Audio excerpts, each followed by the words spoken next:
I got you. Oh, shit.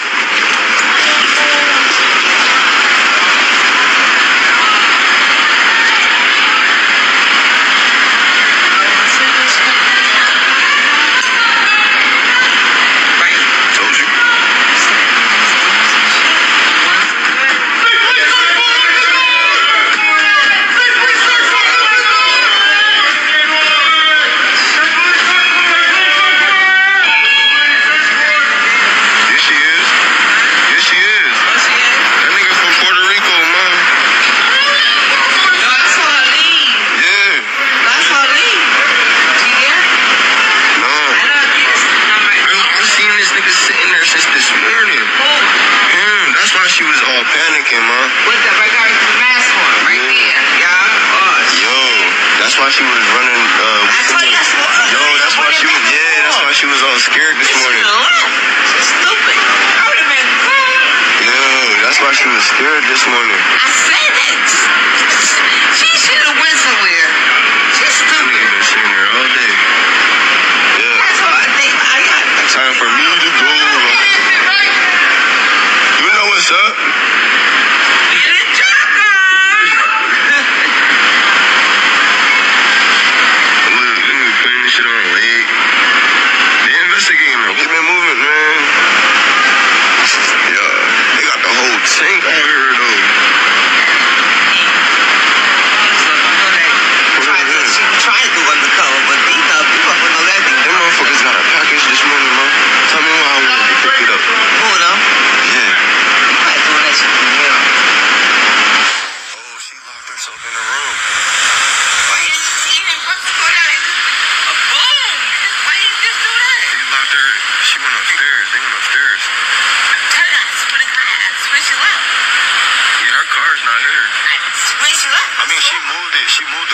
You don't have to say that much, but, first of all, I'm going to give all praises to Yahweh, Bahashem, Yahushua, Bahashem, Makakadash.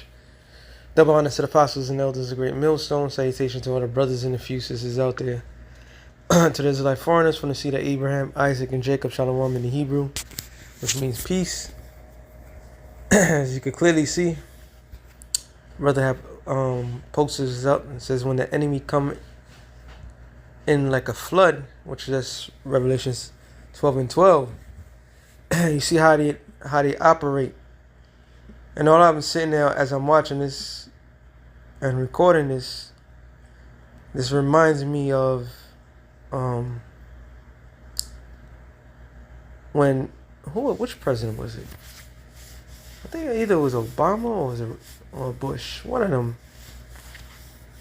They made the military, the police force, they militarized the police force.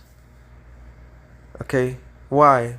Well, under Obama, you have the NDAA Act, the National Defense Authorization Act, which deems anybody they deem to be a terrorist to take it out, pretty much to take them out.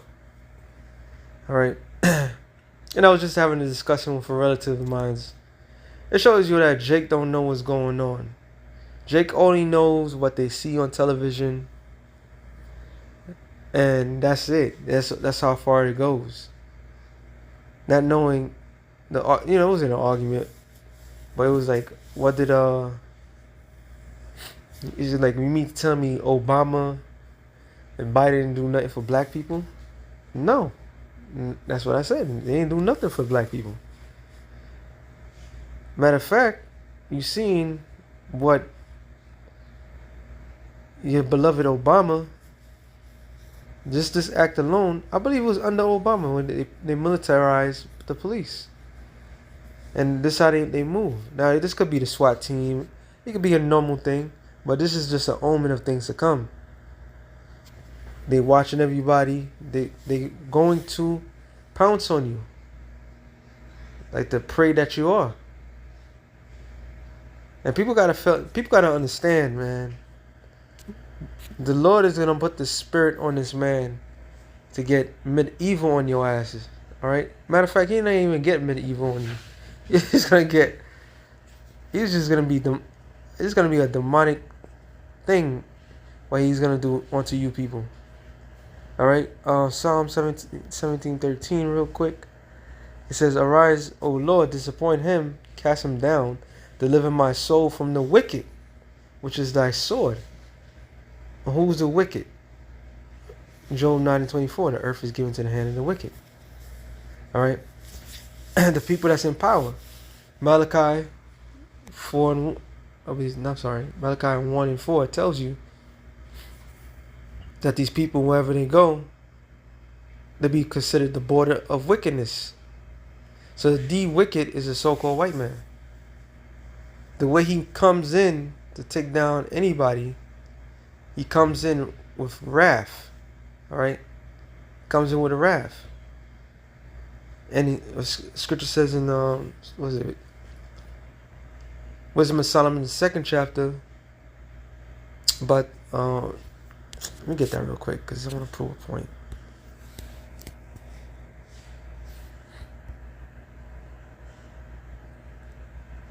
Wisdom of Solomon 2. Yep, that's a spirit, not damn. Not damn, but that's a spirit. So Wisdom of Solomon 2 and 11. Let our strength be by the law of justice, for that which is feeble is found to be nothing worth. So what is their law? Their law, the law of justice. That's what the scripture says. This Micah 2 and 1. It says, "Woe unto them that devise iniquity and work evil upon their beds." So woe meaning death and destruction unto them that devise. Devise is purpose, plan. All right, they plan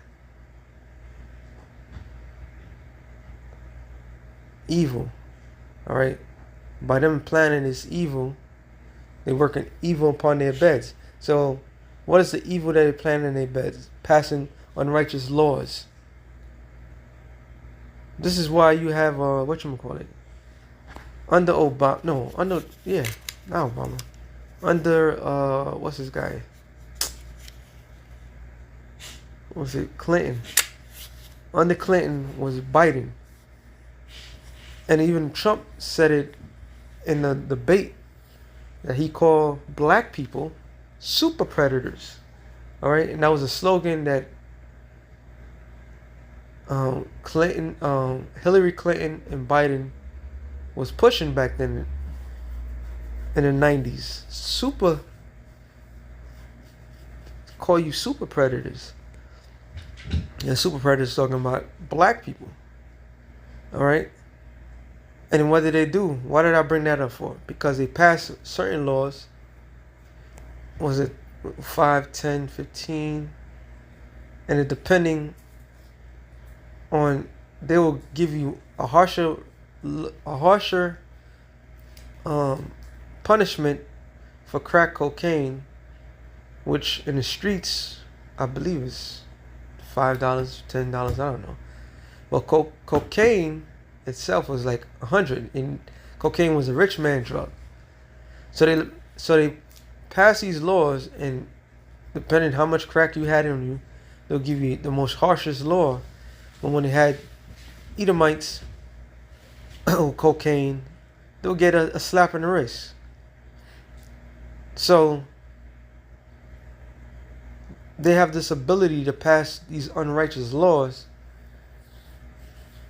to hit you. So what ended up happening, a lot of men,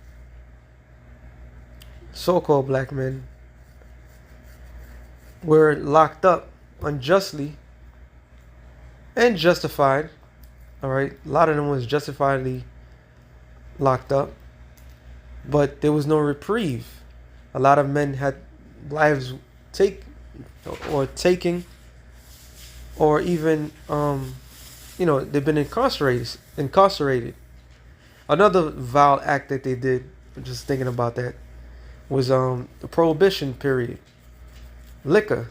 They made liquor illegal in America, because the real reason why they made it illegal was because the people was drinking and having a good time.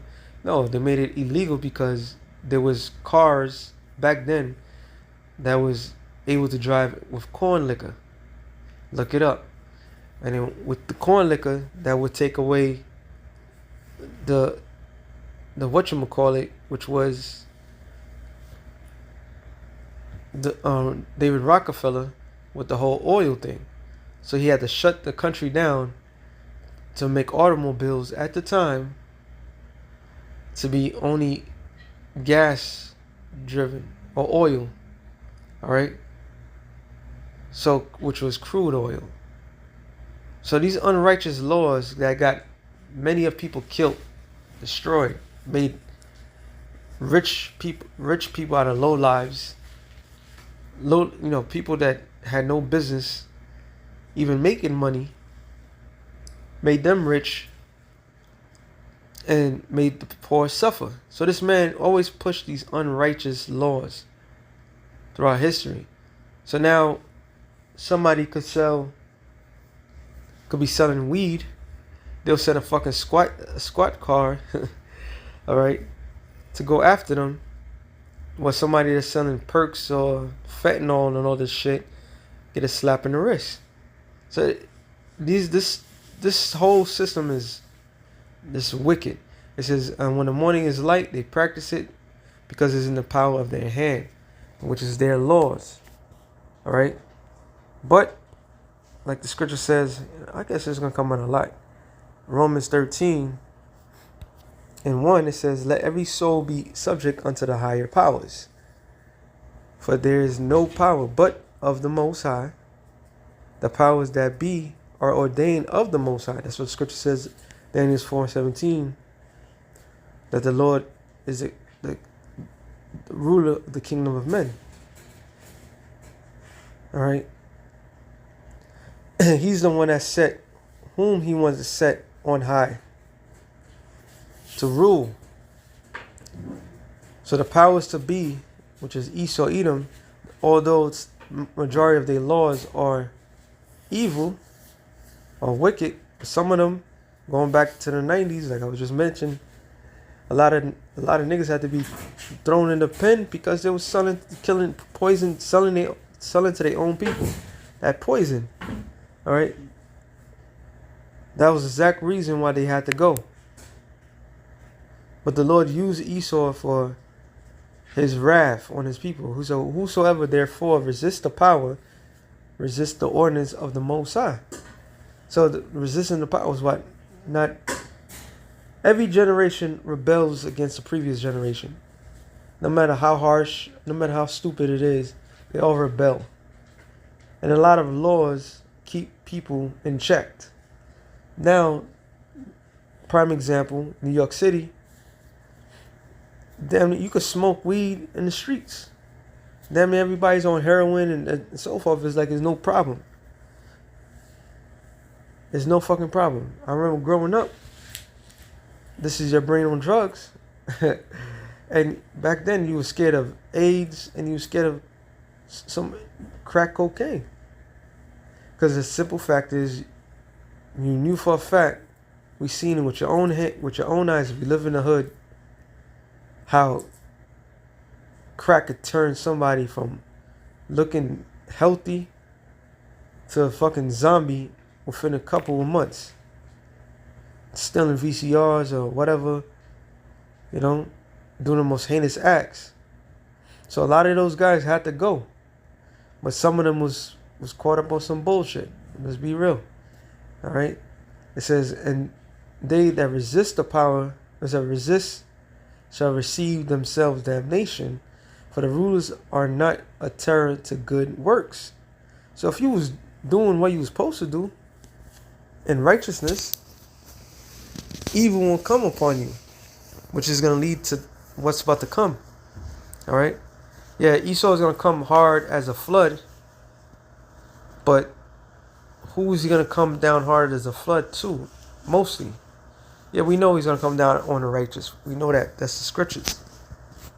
But the real punishment is going to go on 2/3 of the nation of Israel because of their works. It says, "But to the evil wilt thou then not be afraid of the power, do that which is good, and thou shalt have praise of the same. So yeah, if you lead a godly life, your reward shall be a godly reward. If you live an unrighteous life, you're going to get your just deserves. For he is the minister of the Most High. So that's the vessel. Despite we hate Esau, we know he's still the vessel of the Most High. That's the Most High's whipping stick, which we just read. That's also the Most High's, obviously the vessel of wrath fitted for destruction. The Lord's going to pour out his wrath upon them, and the Lord's going to use him to bring in his wrath. That's why he's doing it in the world today. It says, for he is a minister of the Most High to thee for good. And even if they took all the cops from the hoods, you know what would happen? You know the crazy shit that would happen in the hood? Any ghetto where Jake is at? You talking about fucking a massacre.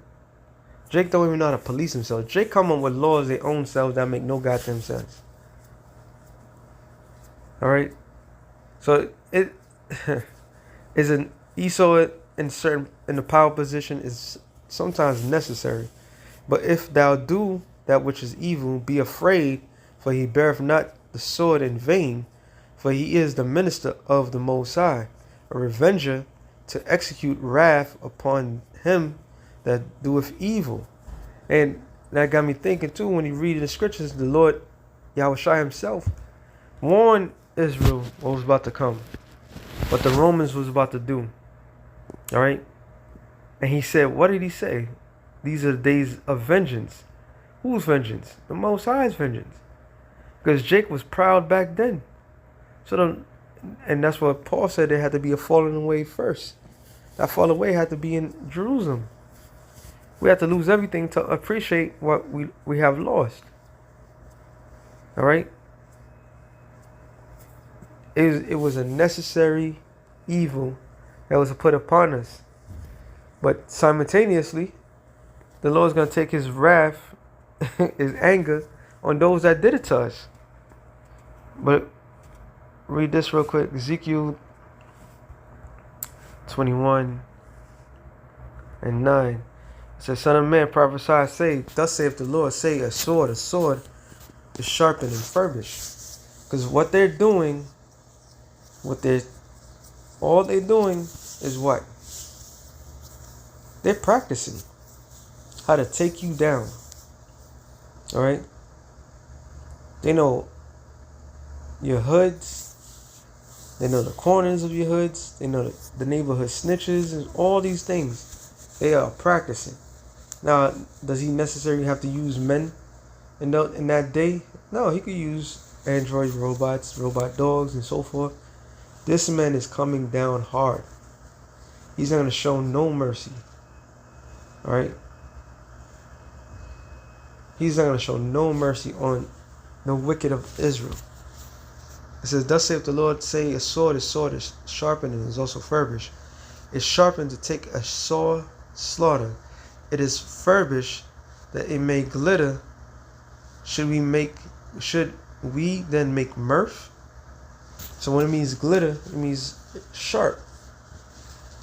So this man's technology, his practicing and kicking down the doors, waving the 4-4, he perfected this thing. From arrest warrants, from SWAT teams and so forth. The time of day when to attack. He studies you. He understands you. He knows what you make you tick. All right. He knows what the time of night you sleep, when to get you, and so forth. He has practiced this. And a lot of these police state activity that they have done is they got that practice from that welfare state and what they did to those people over there. and they taught your neighborhood police force how to go into the hoods. All right. The ghetto means what? In the corner, right? So are you supposed to party in BS and thinking shit is sweet? No. When Jake gonna get caught, they're gonna get caught with their pants hanging. Oh, like the movie, the first Purge. They told him to go out there and purge the first time ever. What did Jake do? Go out there and party. Thinking shit was sweet. Until the first murder took place. And then they realized, like, oh shit, this is real. Alright? It says, it contempt the rod of my son as every tree. So this sword that's coming is Esau. He's going to bring the wrath of the Lord upon the Lord's people. It says, and ye have given it to be furbished that it may be handled. This sword is sharpened, and it is furbished to give it unto the hand of the slayer. Esau. Alright. Cry and howl, son of man, for it shall be upon my people, which are you Negroes, Latinos, and Native Americans. Okay. We talk about many subjects here in GMS. And one of the major subjects is judgment that's going to come down on 2/3 of the nation of Israel. So the people of the Lord is going to get judged harshly for their wicked deeds. Alright? But for the elect of the nation of Israel, they will be protected. The Lord's even going to bestow endow them with spiritual powers to be able to escape things to come. Yes, some brothers are going to be caught up out there to fulfill prophecy. But overall, 2/3 of the Lord's chosen people, the pawns of the Lord's chess game, is going to be sacrificed. Alright? And we in GMS is the only ones that always express that, because we see what the scripture says. Matter of fact, I'm going to end it off on this. Amos 9:10. All the sinners of my people shall die by the sword. So the Lord's people are going to die by the sword. And there's more than 6 million ways to die. All right, in Jeremiah, I haven't read it in a while. 15:1? No, 15:3. By 3 kinds. Alright, there's going to be more than 3 kinds in that time. The Lord's about to bring heavy judgment to his people. Real soon. It could be anything that's going to change the landscape of America. So with that being said, shalom to the elect of the nation of Israel. Shalom.